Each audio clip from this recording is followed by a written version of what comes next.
Oh, will you turn the light on? Alright, I'm actually gonna plug my phone in first. I'm afraid it's gonna die.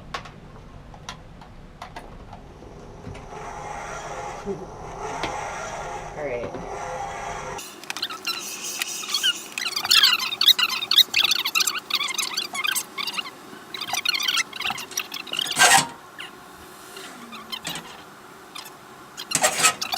Do you want more pillows? Yes. I'll take this one. I'll take them. You can have all of those because I can deal with this. It's pretty warm in here. Yeah. But I want them with the AC because of the sound. Okay. Yeah. Alright. Alright, so let's just have a conversation. So, tell me about your background.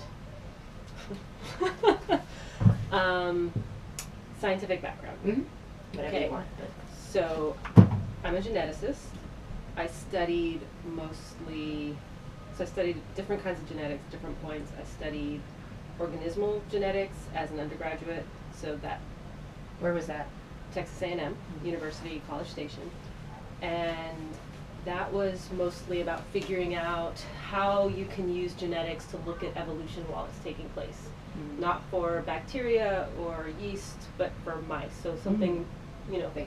similar to our genetics, similar to Because our we were talking reproduction. about some fish, you have to have some really specific species normally to look at that, like, Yeah. in real time. Okay. Yeah. So these mice were, you can find them everywhere. They're what they call very speciose. So there's just different subspecies of these mice.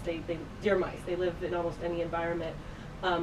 And they adapt to their environment, and so they become subspecies, and everyone's trying to catch when they're going to become new species. Mm-hmm. And so that's what we were looking at. Okay. So that was undergrad, and that was good, but a lot of field biology. It turned out I wanted to do more straight research, so when I went to grad school, I studied heart development after looking at a couple of labs. So that was looking at the very early stages of how the cells that are going to become your heart decide to become heart.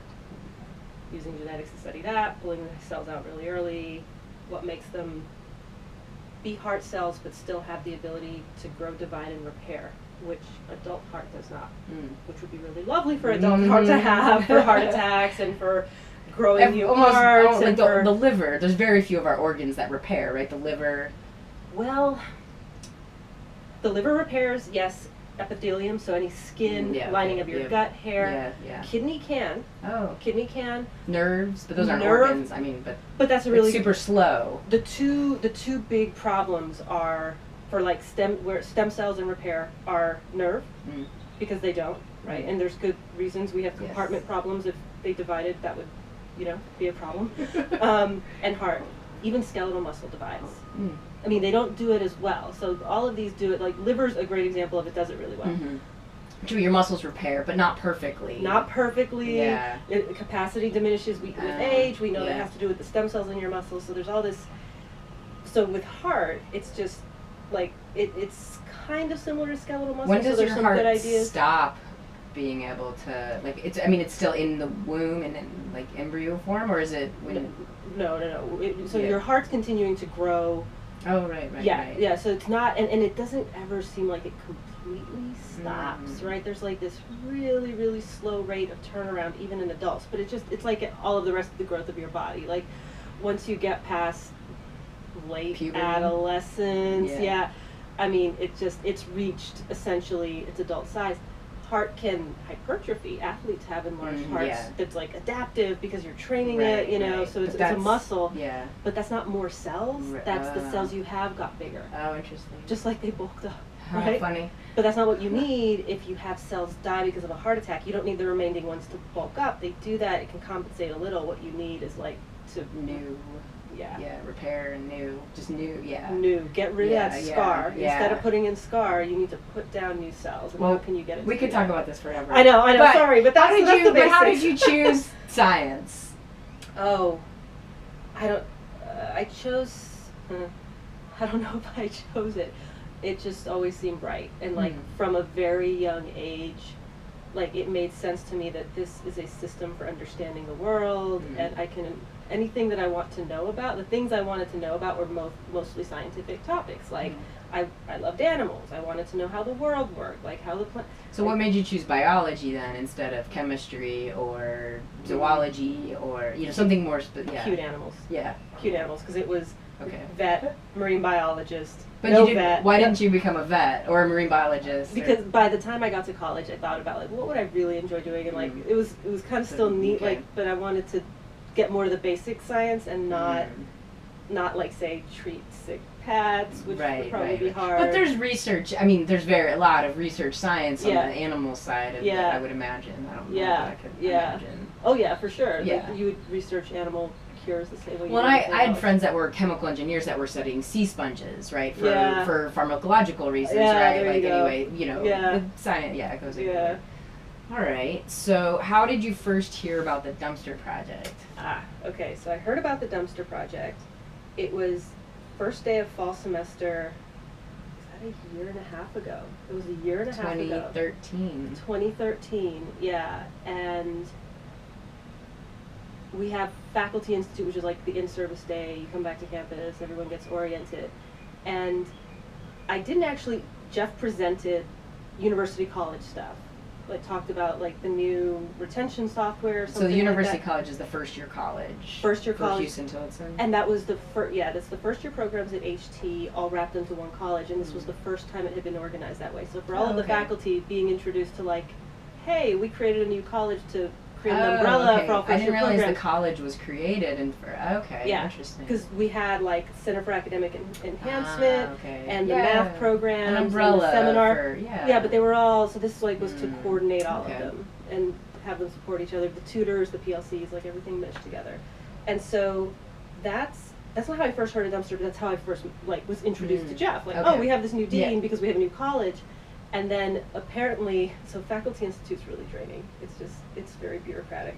So I immediately went home to work on syllabi, and I got a text from one of the other science faculty here because Jeff had gone to the science department to introduce himself, being a new, like, oh, I'm a new science faculty member on campus, and just basically texted me the new dean came by, and then the link for the website. And so that's how I was introduced to it, was via this new guy came by, and what do you think of this, essentially? So And what did you think of it? I thought it was a lot more developed than it actually turned out to be, because the website had, panel of advisors for all of the energy, air, waste, space, like all of the areas. There was someone, it seemed, a faculty member at UT or elsewhere, like to advise on that.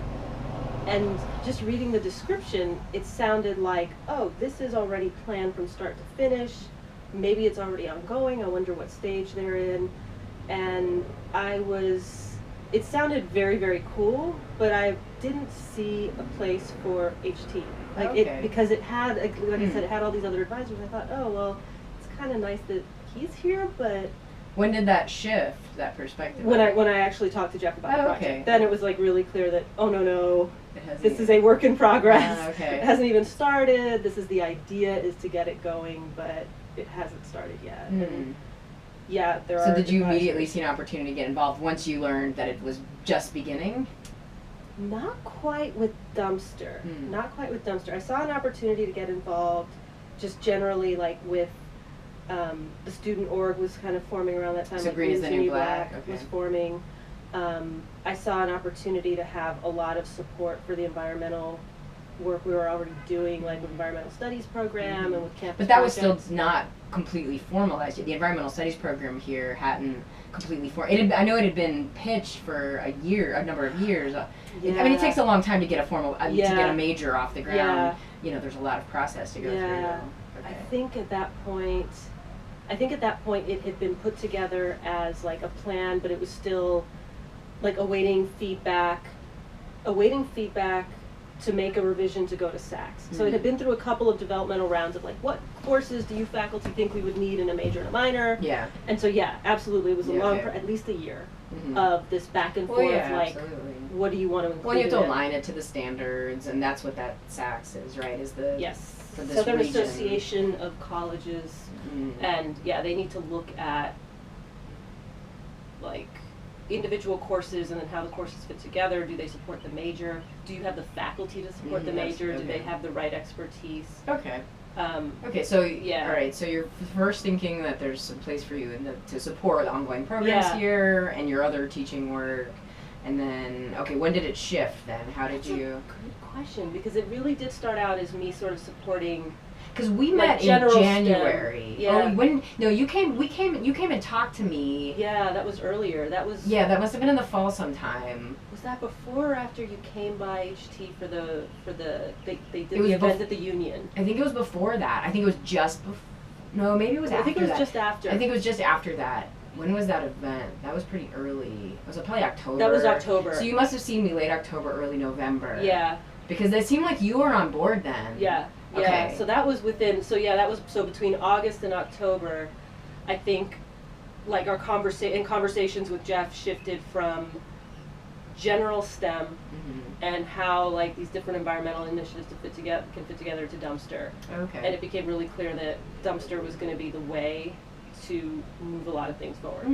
You know, like using that as, this is how we can get grants, this is how we can, you know, energize students, this is how we can get faculty interested in supporting like these campus projects. First example, like faculty interest. Yeah, and so involved. that, right. So it was really clear immediately, like this was going to be useful in so many ways, and so not just as a teaching tool, but as like something to leverage for all of these bigger goals of the university. Okay. And that was partly talking to him and partly trying to bring in other people on sort of the general STEM end, and seeing that they either weren't interested or like resources weren't there. People are already really stretched here. Yeah. And so no matter how cool the next project you're bringing in is, it is hard to get someone who's already committed to 10 things. They're not able to drop one of those, so it's like, okay, let's add more work. Yeah. Yeah. Unless it can directly feed into ongoing things, that's the best way. Like, no, this is just here to support you. Right. And that's an interesting like thing to keep going forward. Yeah. I feel like sometimes we lose that, and I'm jumping to current times. Yeah. Sometimes I feel like we lose that. Like, we could do a better job of fitting it into the current things that exist. Yeah. Because I feel like we're always trying to start new programs. Yeah. And there's a lot of good stuff already going on. Yeah. And then you're not asking as much of people who are already pretty overextended. Absolutely. It's like, hey, this will basically, you will get double the benefit for the amount of work you're actually doing, as opposed to do double the work. Yeah, exactly. Exactly. So okay, so then we spoke, because I felt like, I mean, I knew it was informal. Like, I had a mini interview with Lot. Like, I didn't realize this interview until it was done. I, like, came by to say hi, and then I was like, oh, this is my interview. I was like, happened to be wearing nice jeans that day. I was like, you're going to shoes are really formal, and, like, nice shoes. Yeah. But you came and talked to me, and I was, so I didn't exactly know. Oh, and we had talked about if there was how to get me here. How to get you here. If there was, my bad. Because I remember we looked at my transcript. It's like, okay, physics would work. Yeah. Yeah, but not really. And math. But chemistry would, we were trying to figure biology a way. And chemistry wouldn't, but it was physics and math. Yeah, so at that point, it was already, we need another person here for dumpster. Yeah. And that person can also... Because I missed, so I'd be curious how, well, that's maybe a little bit not as important. Like, how did my position get created? No. Oh, no. I'm just, it's not as important to the story, but because that's where it's headed. Like, let's really just talk about me. Like, no, let's. But it was immediately apparent, like, yeah, this is already too big. Okay. And that was when it was still on paper. Yeah. And 2 people. Wow. You know what I mean? Yeah, so it's like, oh no, this is never gonna last. Like, it already is overwhelming. Yeah. So yeah. Okay, because I'm also missed. So then during that time too, you guys went to TDS and asked for the dumpster. You took the Green is the New Black students. You went on that trip? That was TDS and Balcones both on the same day. Ah, wow. Yeah. Jeff had already talked to Waste Management. I don't know if those were phone or email. I'm not remembering now. It doesn't, But some already, they were not interested because of the dumpster deck that they had. I remember that. Yeah, that was right on the heels of that, and so they didn't even want to hear a proposal. That's very understandable. Yeah, so we got something ready for the students to go be, and it was. Now I'm not even remembering which one was first. I think Balcones was first, they ended up saying yes, but they wouldn't give us as much. So both ultimately said yes. but TDS was going to be more yeah. supportive, Oh, okay. you know, broader, like not just giving us the dumpster. 'Cause that was the initial ask was just a dumpster. we want the dumpster. Your name will be on it. It'll be great publicity. We're going to talk about sustainability and this great environment, and that was really it. And TDS, so they both said yes, but then TDS was like, oh, and we want to be involved, and you can. And we have this animal farm, and we have. I mean, they had like the whole. Well, their whole method, their whole operation is about you know a holistic approach to waste. So it was okay. It worked out. Because my first full day was the day we went and picked the dumpster. Right. Yeah. And you were there, and it seemed like you were more. At that point, you were really much more focused on the biome stuff. I mean, it was well, we just didn't know the extent of the whole project at that point. Yeah. Yeah. That's right. Yeah, I was still, and I had just submitted a grant for that, I think. Too. Okay. You were already connected. Well, you already had your UT connections at that point, because that's ongoing work. They're mapping UT's biome, right? Yeah. And is it broader to the city as well, or is it pretty much? I mean, UT is a huge part of the city campus. I mean, Their goal is to bring in other schools. Oh, okay. So they're not as interested in mapping Austin proper. They've already on their campus run into some interesting issues with how they share the information. Because the goal is for this to be like a big citizen science project. Yeah, we talked about this, right? Yeah. So you should like go to the UT BioMap and you can pick any building on campus and see what's there, and it'll be interesting, get people interested in like doing their own studies at their own campuses. But then they had like some of the water results that could impact like political decisions and health, and so it became a little. So yeah, they definitely are sticking to like their campus, not areas that they don't own. Absolutely. Interesting. And so they're working with a university in Scotland and then us, so we're like kind of in a odd grouping, but they're trying to bring in other schools to do similar studies. Okay. Yeah. Okay. So then I'm trying to, I mean, it's good now to unpack sort of how this all developed, because I mean, where we're at now is with this really like, I mean, formal and informal education project. And I know it just developed, it developed over time, but from your perspective, I guess for me the next piece was, when did Blackshear get involved? Blackshear got involved very early. So Blackshear Elementary. Blackshear Elementary Fine Art, now Blackshear Elementary Fine Arts Academy, because they went through that transition over the last year. Because HT's had a relationship with them for a lot of years. Yes, student teachers, or yes and no. Yeah, they've had a relationship. When I came into it, so that I got working with Blackshear via another route.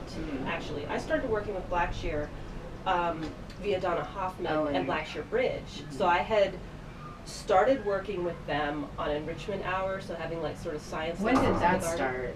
That started in the fall for me. For 2013 as well. Yeah, but that was originally like completely separate from Dumpster. That was just, how did I initially meet them? I went to... And then how did I? Because I met her too, and it was just probably an environmental... I got in touch with them through an art event, believe it or not. Oh, I remember you saying that. Yeah, they were having something like a community fair, and I learned about the school. I, embarrassingly, had been teaching here, so that was my third year at HT. No idea that school was right there.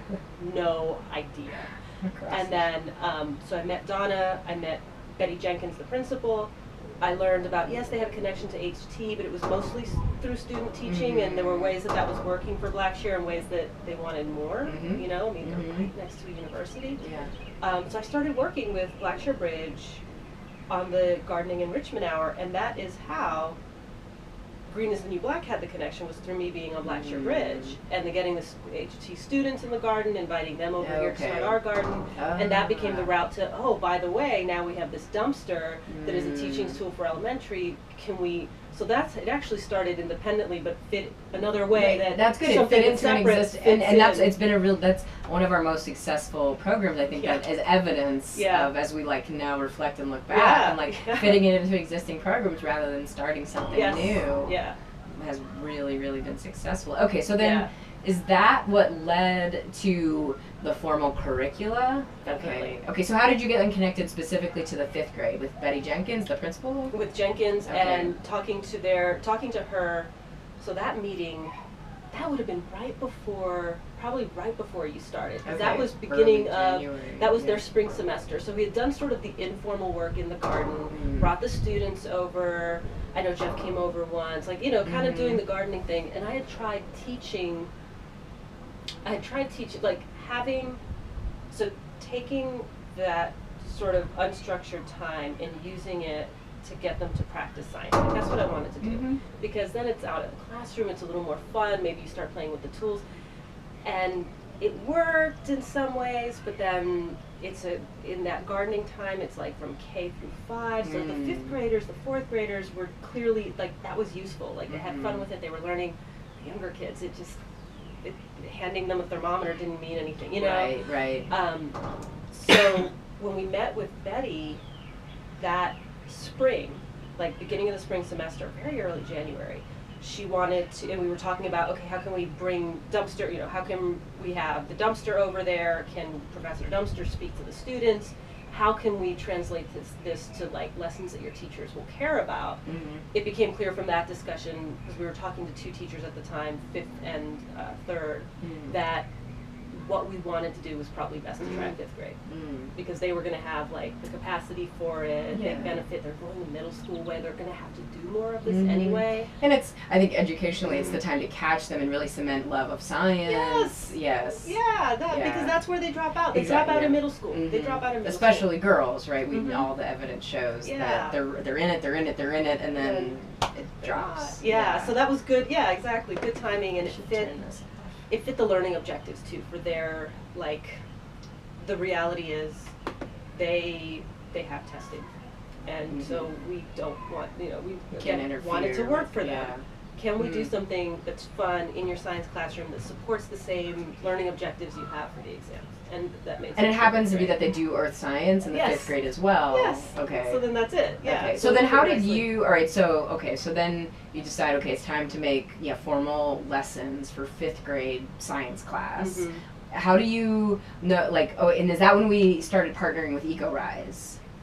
Because that was the other piece of it that slotted in, right? Yeah. Or is that how you made it all aligned to TEKS, the Texas, is that Education Core Standards or something? What does that stand? No. I don't even know. I thought it was TEKS I was pronouncing it TEKS for the longest time. Texas Essential Knowledge and Skills. That's right, it's K, not C. TEKS. Yeah. Texas Essential Knowledge and Skills. Yeah, and Texas is, I'm sure if you've read about TEKS a little bit, so most of the rest of the country now is going to something called Next Generation Science Standards. Okay.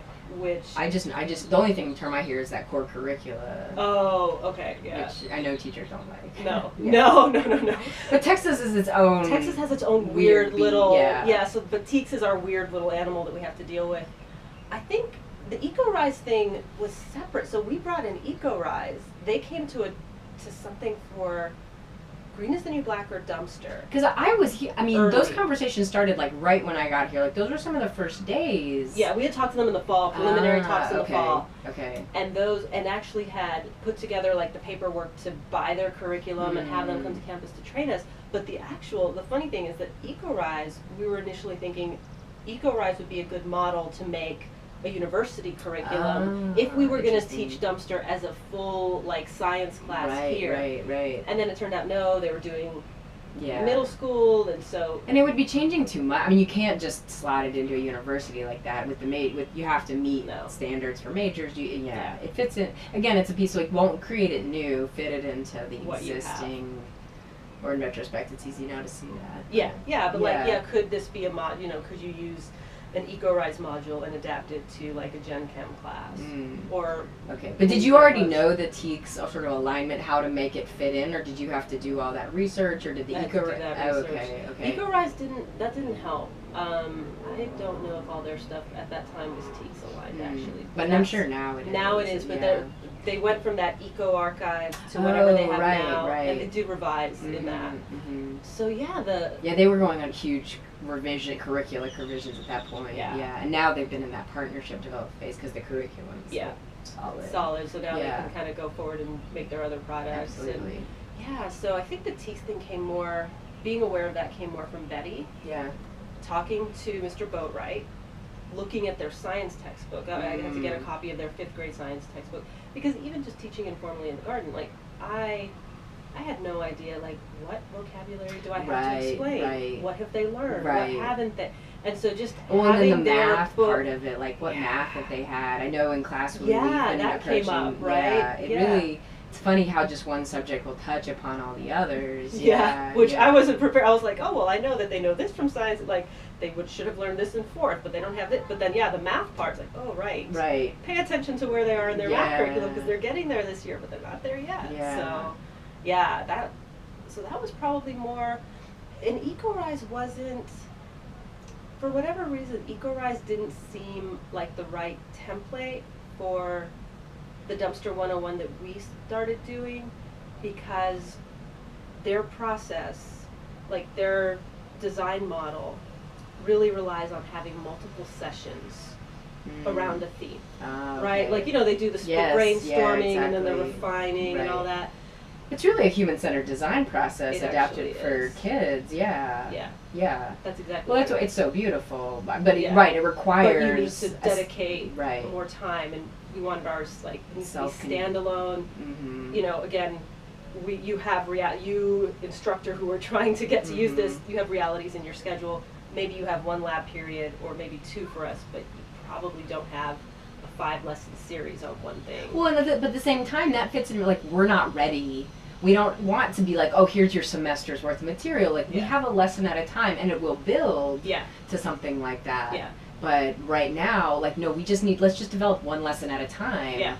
Which and then we can build the next one, which Yes. feeds off of it. And yeah. they can connect, and if you want Mhm. to do them all, you can connect them, but you can also pick one, Yeah. and it'll still be on its own a pretty strong lesson, so Okay. that was different. So you just like those ideas just sprung forth from your brilliant mind. No. Like every teacher I steal, right? That's what we all do. You like read what other people do. What was nice was that I was able to use a lot of what I was teaching in university environmental science to then like, interesting. Okay. break down, right? Okay. So like So how did the buckets? Okay, so our buckets: air, energy, water, space, waste, health. yeah, those evolved too. Right. But that was really with the grant That that was with the those grants. got solidified, Yeah, right? yeah, Because we were not. It was really, and that was an NSF grant. yes. But that was really recent. That was our. And That that was- added health, I think, Right. quite a bit more. Right, but they weren't, because you'd been working on water, like we'd been teaching water lessons last semester, spring Mm-hmm. semester 2014, and a little bit of the energy with Energy. the insulation. Yeah. But the whole system wasn't as codified. No.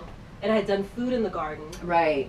which is now the compost lesson that is in the waste section, like, of curriculum, Mhm. you know, which ideally we're. And we putting haven't them linked it this to spring. health as much. No, health Yeah. is the blood pressure, like Right. just kind of temperature and health, which is a simple way to get it across to kids.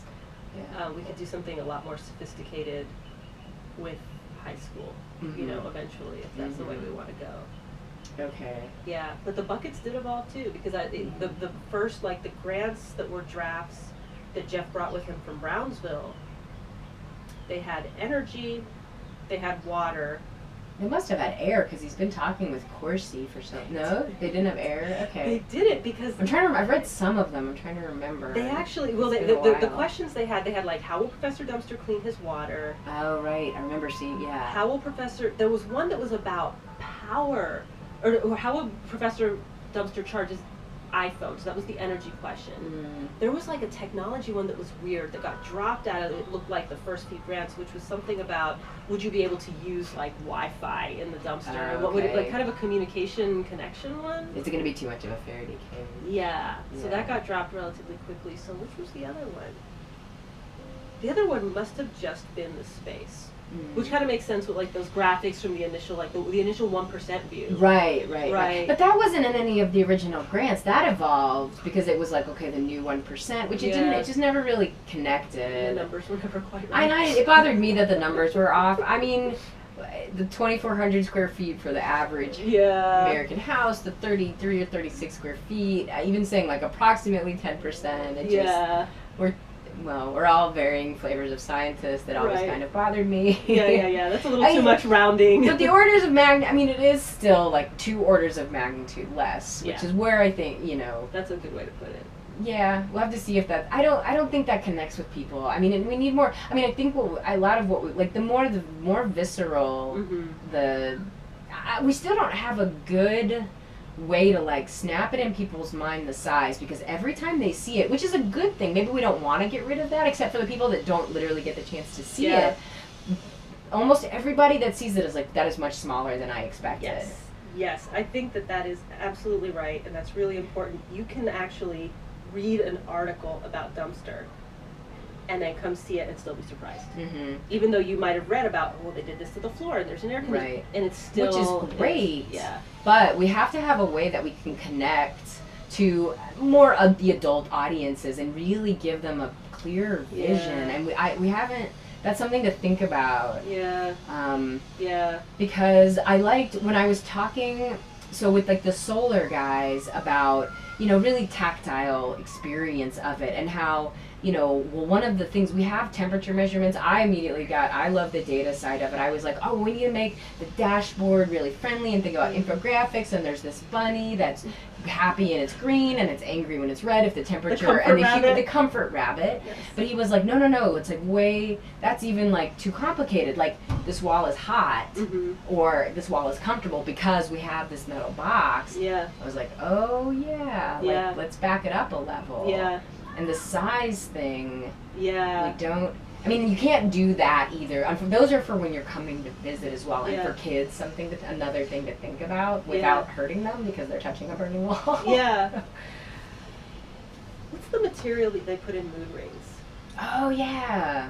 What is that? I have no idea. Can you paint with that? Can you, like... Oh, that would be amazing. Like, make a... How toxic is that material? Probably the kind of thing that you have to enclose in plastic, right? So that's, if we can have like a giant mood ring on the wall, something that would show. Would it be something that you can press on? But the thing with the comfort bunny is it's the balance between humidity and temperature. It's not just temperature. It's right. Because everyone knows that dry heat is great. Well, supposedly, right? But it's dry heat.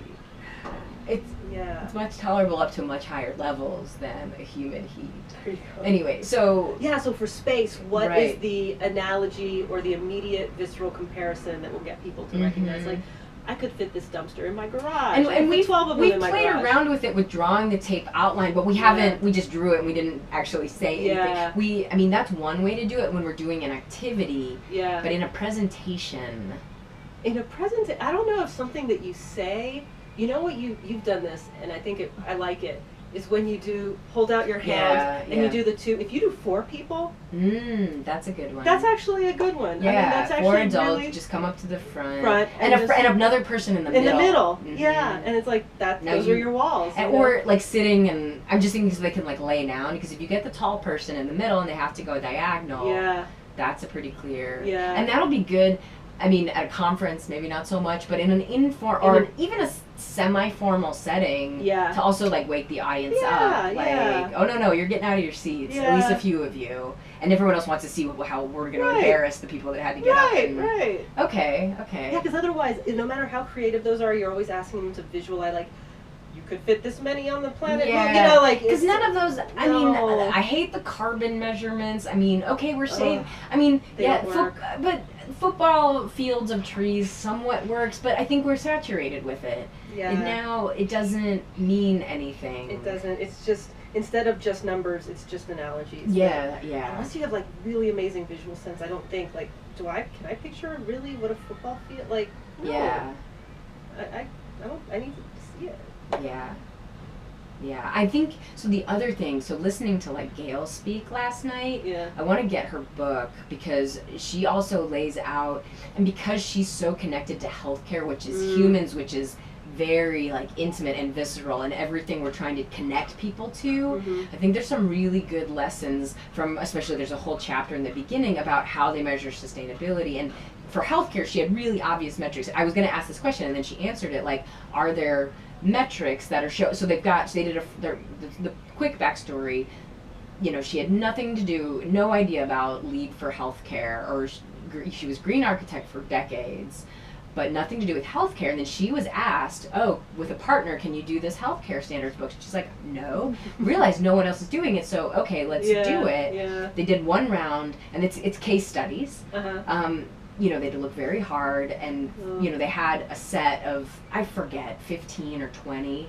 So then the publisher came back to them a couple years ago and said, it's time for an update. Now there's 50. Wow. All over the world. Wow. They've mapped them in the beginning by biome. So you can look for examples. They've also mapped them by climate zone, so you can say what's working for, you need to have, of course.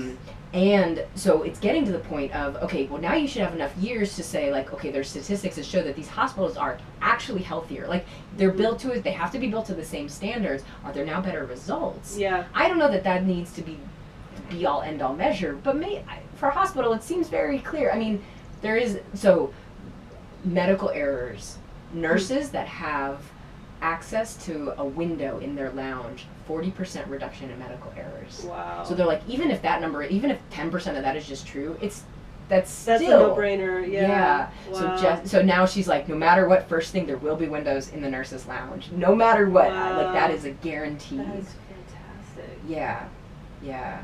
Huh. So that was just one, and I'm sure there's plenty of others. Yeah. But things like that, like people connect to that, you're immediately like, whoa, and like being able to open the windows, and you know, things, and reductions in hospital-acquired infections, because we think we can seal them up and control them technologically. That's her language. I wrote a lot of it down because we need to adapt some of it because it's so clear. Okay, but we're getting a little bit. Yeah, no, you reminded me something real quick about the windows. Okay. This was one of the talks from the sustainability conference. They were, I need to pull my notes so I can tell you specifics, but they looked at, so one of these micromanaged buildings as far as climate, centrally controlled, all the films and the sensors and everything you could want. They decided to, and people could not open the windows, you know, because it messes up when you're trying to control. Screw up the envelope, man. No, you don't do that. They switched it, and they changed the windows. They decided to try it out. Their energy bills dropped with allowing people to open the windows I mean, this is one of the first conversations you have about temperature control in offices is people want different temperatures. Yeah. I went to another talk at the same conference where they were talking about maybe you, like, when weather conditions, like having like a touch panel when the light is green, that means you can open the window and then it's red. I mean, if it's like raining outside and stuff like that, like, and that was like the happy medium maybe. It adds a lot of tech and probably a lot of infrastructure costs of just being able to open the window. Assume people are smart enough to not open it if it's raining outside or too windy and it's going to blow your. I do think you just trust in the fundamental, like, rational side of people in their offices. Like, they're not opening the window if it's raining. Right. So. But I was. I mean, now that we've eliminated so much of, like, the smoking population, you know, people aren't, like, leaning out the windows to smoke. Because I feel like that decades ago. That's a good point. You know. But people aren't trying to sneak that now. No. Anyway. Okay. Cool. So let's try to go back a little bit. Well, no, so that's how, like, the education pieces. The different players came in different ways, but then they all kind of worked. I mean, it worked, you know, even though they came in sort of on various routes, you know. And so how has your view of the larger mission of the project evolved? Like, what do you think, what's the mission now as you state it? The mission is to fully transform this dumpster, you know, this dimension dumpster, into a sustainable home, a sustainable, happy, healthy home, right? So good for the planet, good for the person living in it, where we've considered and tried to incorporate all of the things you normally would need to have, you know, a comfortable life. So that's the mission of the project, and so that's part one of the mission. Part two of the mission is to use that process of transformation, so the dumpster itself and then following it as it goes along, as a way to educate. And I think I would end it there, because to me, like, educate means awareness, it means engagement, it means informal and formal, it means education about environmental topics and about the process of you know, how the transformation takes place. So it kind of, it's such a broad word that I think it encompasses all the different pieces. Probably to explain it to someone else, I would pick that apart a little more. Because, real quick, let me just, I think what you just said can help us on our core value sheet. I think what you just said is going to be like awareness. I think we can pull that out and we go back and like that's, because we've been struggling with those education core, those sub values. I think that'll help us clarify it. But, okay, so pick that apart for me then. The education? Yeah. So the dumpster is in itself, so the actual transformation of the dumpster is educational and can be informative to how we think about the process of design, right? So this is the part that I am least familiar with, but thinking about stuff that's come out of like working with the center and talking to you. So being aware of life cycle, being aware of process, being aware of footprints, you know, all of that, how does that inform design? And what can you do in a small space that's interesting and cool while being aware of that? It's a really big challenge. Like, it sounds challenging enough, tiny home in a dumpster, because you're the space constraint. It's actually even more challenging when you're going about it in a way, the process that you use to do that respects the impacts at all levels.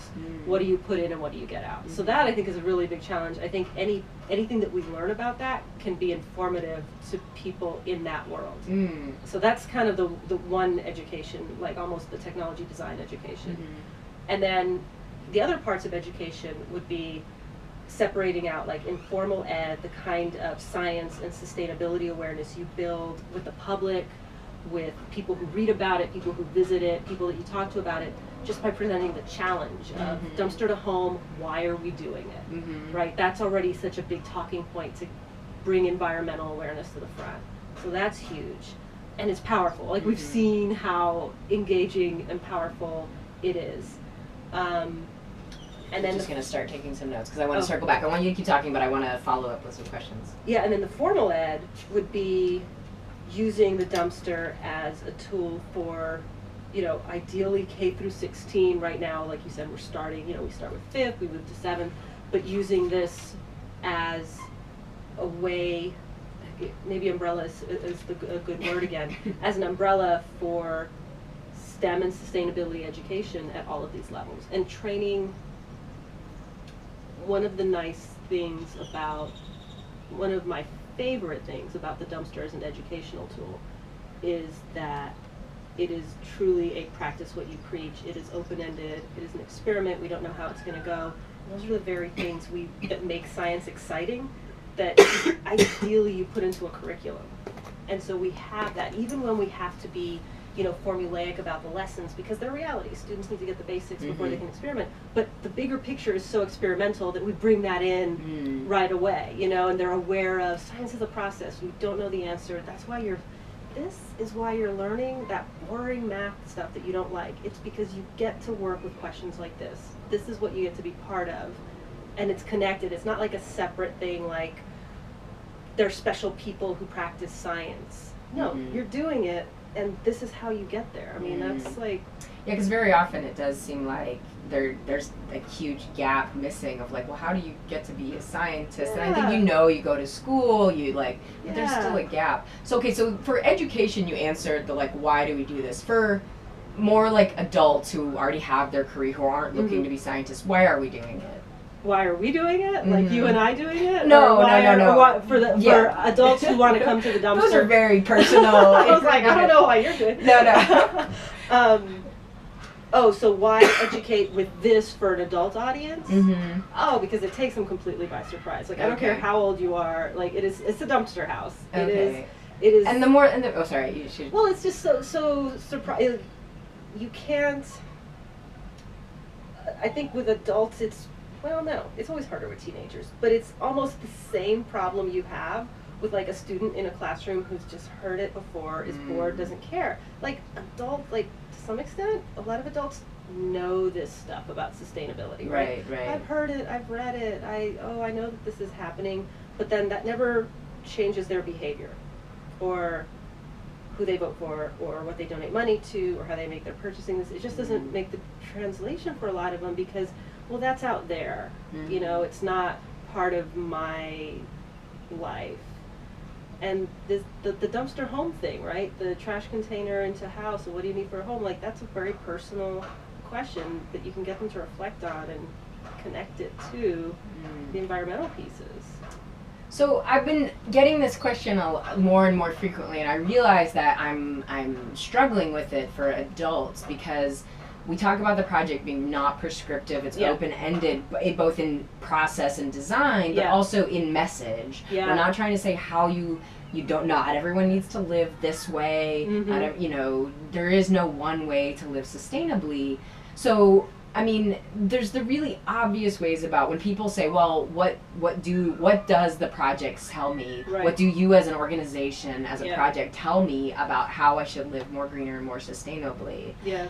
In some ways, I'm like, well, I don't know that we've drawn enough lessons yet. I mean, because I don't want to be like, turn your lights off, use less water.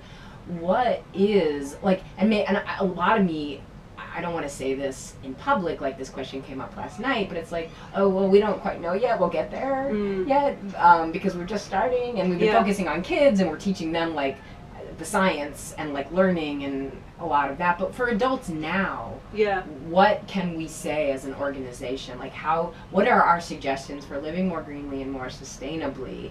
Because we say things about living smaller and community, but there's got to be some more specific, or are there some more specific ways that we are suggesting to live more sustainably? Oh man, that's a good question. I don't think of it that way. I kind of had to, no, that's good, because I think for me, and so that's a good question, because it probably is something we need to have an answer for. Yeah. I just want them to care. Okay. Like, that is my, like, if you as an adult who's sort of thinking about 20 other things, and where your kids are going to soccer practice and, dental appointments, and if I can get you to care about about sustainability, about the connections between your home health and your personal health and the environment, if I can get you to care about that, there are myriad information sources out there, and you will find the way to do that speaks to you.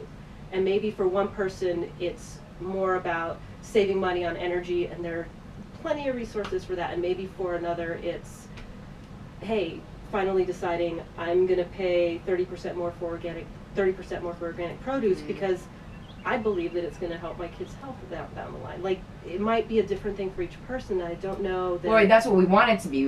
Because the thing, and you answered it beautifully, because the thing for me that would be disconcerting is if we were saying, I want you to care, but the other thing we had said before was we're doing this to translate knowledge into action. But the action is not coming from the dumpster. The action is coming from awareness and educating, and that will lead you to more informed choices. Yeah, and there's so many ways that they could pick to do this. So what that got me to thinking is we need a resource center on our website where we do vet some sources of information, where you can say, like, well, we have some suggestions of where to start. That's a good and not like 20, like maybe 3 to 5 like good ones. Well, I think it would be. I think we should organize them around the buckets. I mean, I have some of these already. Okay. Well, for education, but some of them could still work. Well, and I think resources. But I think we should do some water, some energy, some air. Food, you put the pesticide stuff up, air you put in, like air quality, well, and cosmetics. The home in general,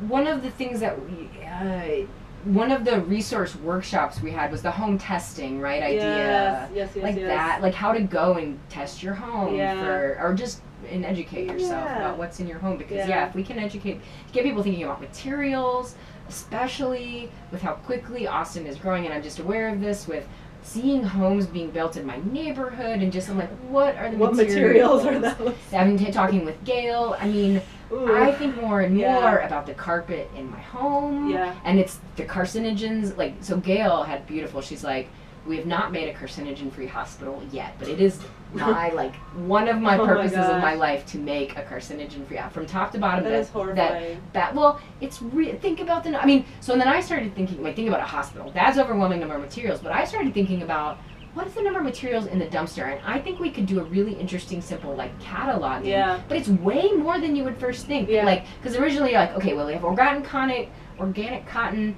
in the bedding and wool and but let's look at everything. I mean, we know we have 0 VOC paint, but the rug, the wood. That candle right there, I promise you, is paraffin. Yeah, I mean, everything that's in this nightstand, what's these papers, the metal, the plastic.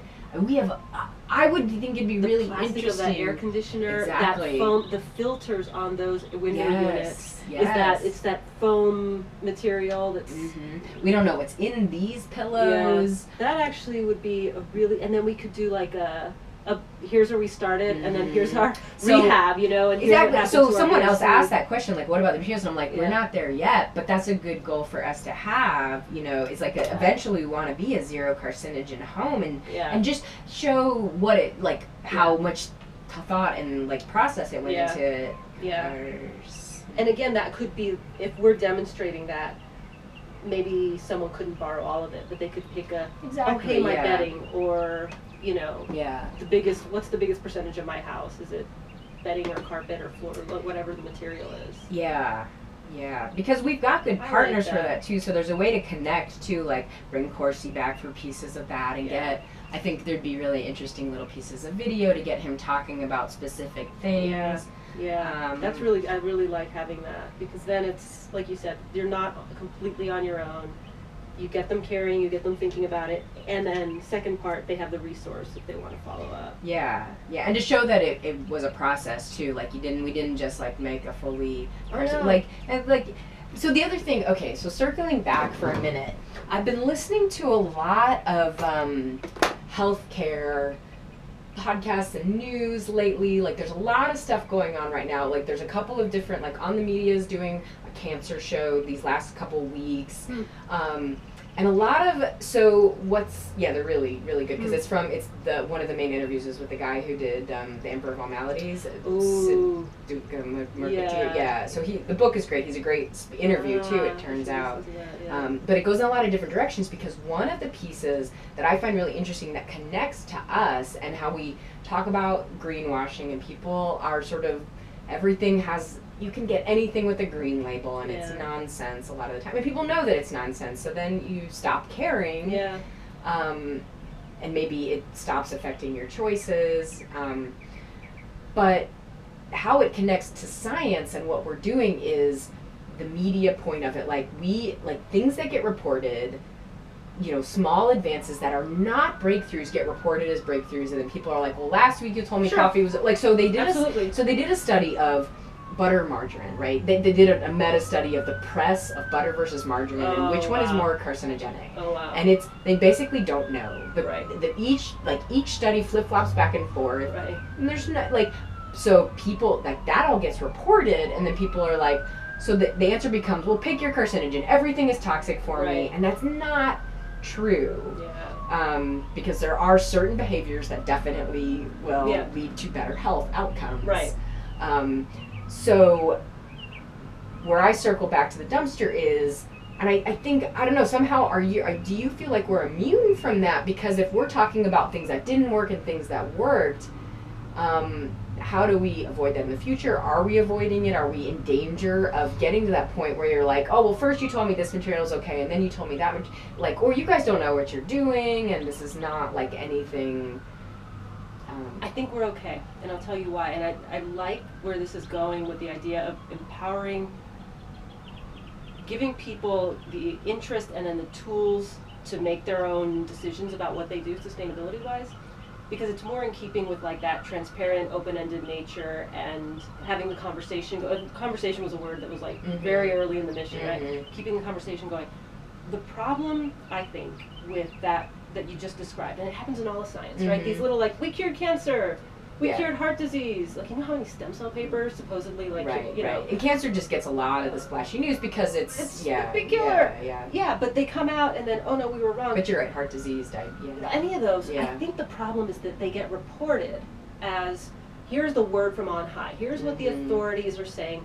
Oh no, wait, these other authorities are saying they're wrong. And it erodes confidence in science. Exactly. And it erodes confidence in scientists. Yeah, it's both. I mean, it erodes I think it's more in scientists. Well, because people don't have an understanding of how science really works. So they just end up, scientists don't know. Right, but I don't think that's what we're doing. Yeah, We're not okay. saying we are the experts who have figured it out. We're actually, you can be the experts Mm. because this is actually, like, you're a scientist too, without saying it that way because that'll never fly, right? But giving you, We'll get there. giving you the interest and the tools you need to examine and some awareness of how you would get the data you need to see if this is working for you, you're training a scientist and you're getting the person, you know, the adult, the member of the public to do this for themselves.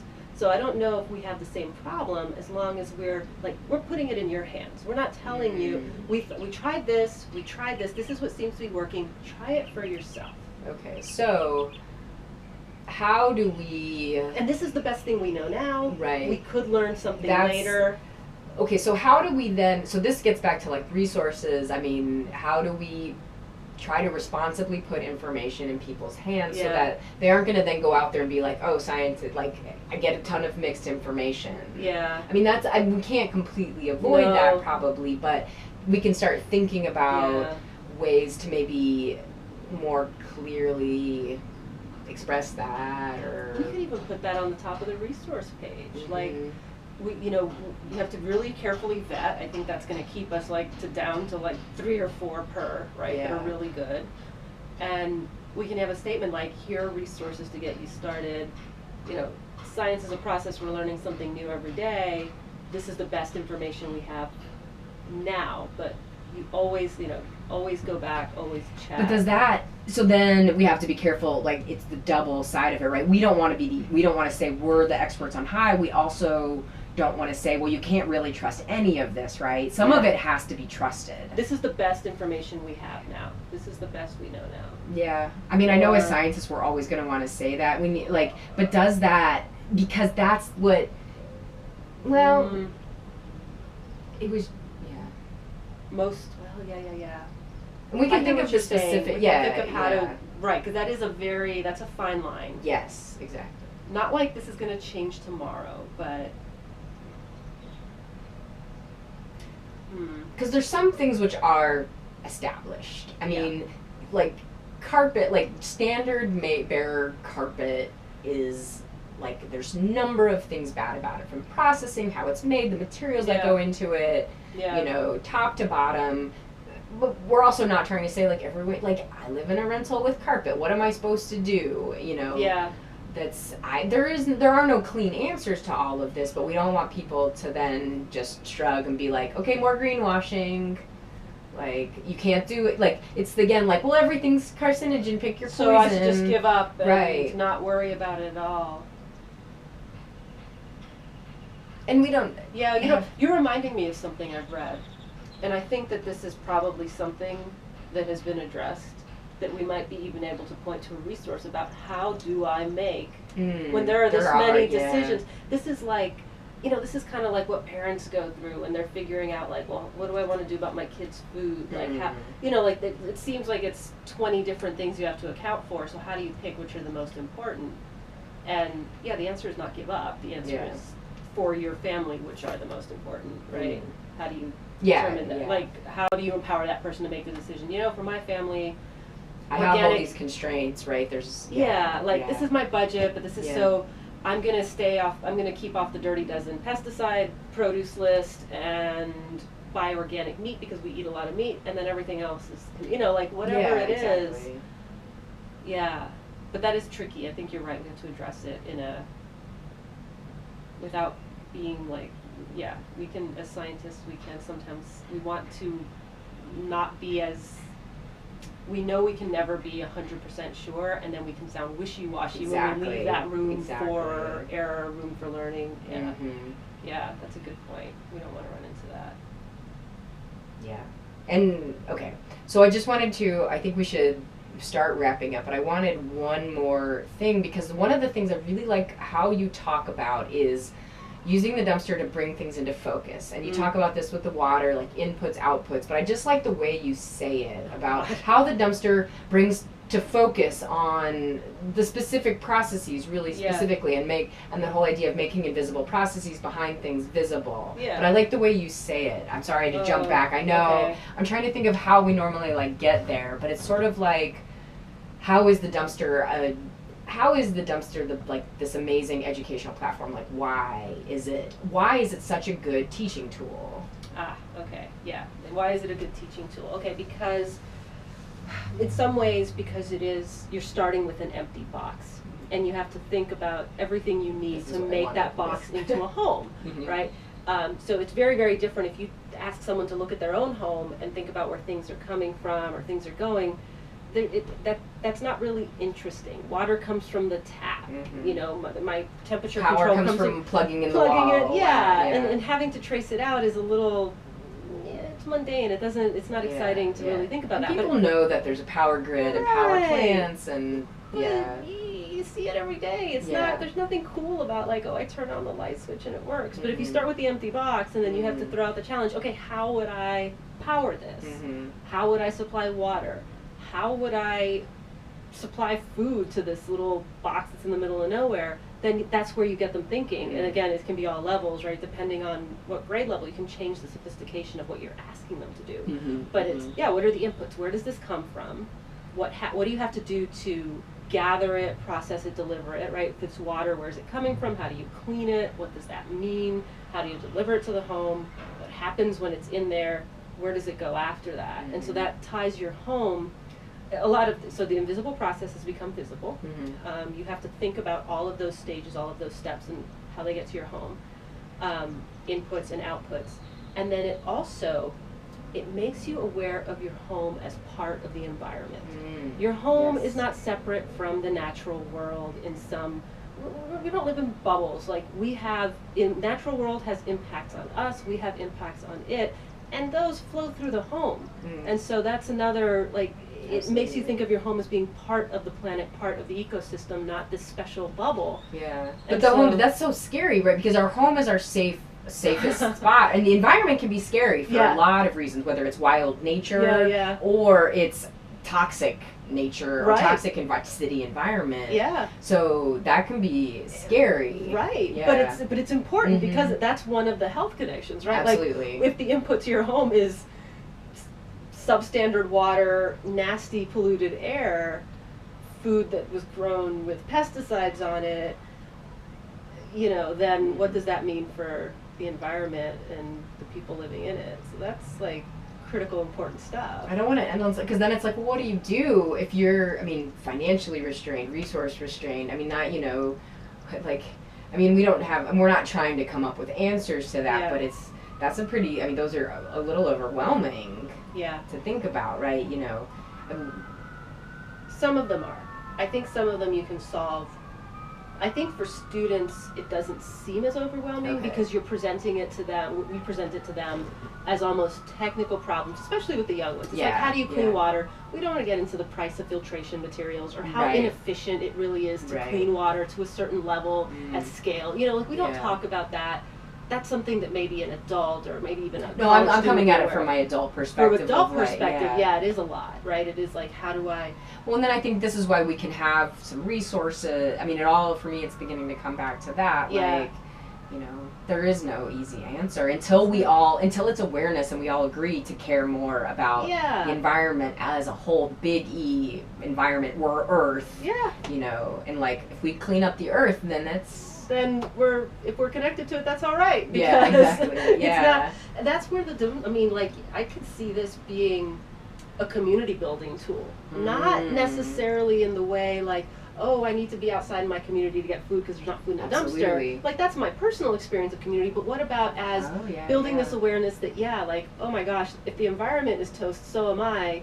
What can I do about it? I can freak out. What can we do about it? We can change it. Right. We can demand water. We can demand that the coal power plants get shut down because we live in the neighborhood where we have a spike in asthma rates. Exactly. Yeah. Or in our that's a good point. You're right. No, I really like that as a different perspective on community, because the only way we've talked about community is that living in a smaller space drives you out into the community more, which does forge those connections, right?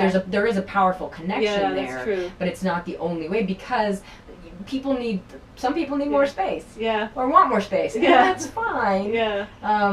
but your home is a part of the environment, is Yeah. that underlying thing that no Yeah. matter what size your home is, you're not Yeah. getting away from that. Yeah, and you're right. That can be scary, but man, we need that. Like that's Yeah. the caring can be a lot of like, oh, that's interesting, that's cool, That's that's our my new health. caring and scaring. And That's our new the model. caring, 99% caring, and the 1% scaring, so that you act not 10 years from now, but now. You know, like that's not a bad thing to be a little I aware think of the that's my urgency. new hashtag. Scaring is caring. Scaring is caring.